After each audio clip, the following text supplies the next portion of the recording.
ganito kakapal lang. Pag May foggy sa labas, tapos meron foggy sa loob ng sasakyan.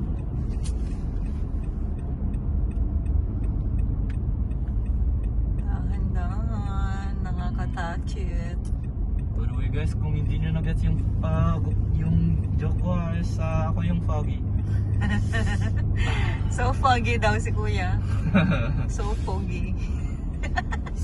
So foggy sa labas, tas meron so foggy sa loob ng sasakyan. Yun pala yan. That's what I said. Say hi to your vlog. Hi vlog, welcome back to my guys. use foggy in... In a sentence. It's foggy in a sentence. Si Christoph, he's very foggy. Use foggy in a Song. Mga tanong. Ka-fog tubig ko. Puso. Foggy.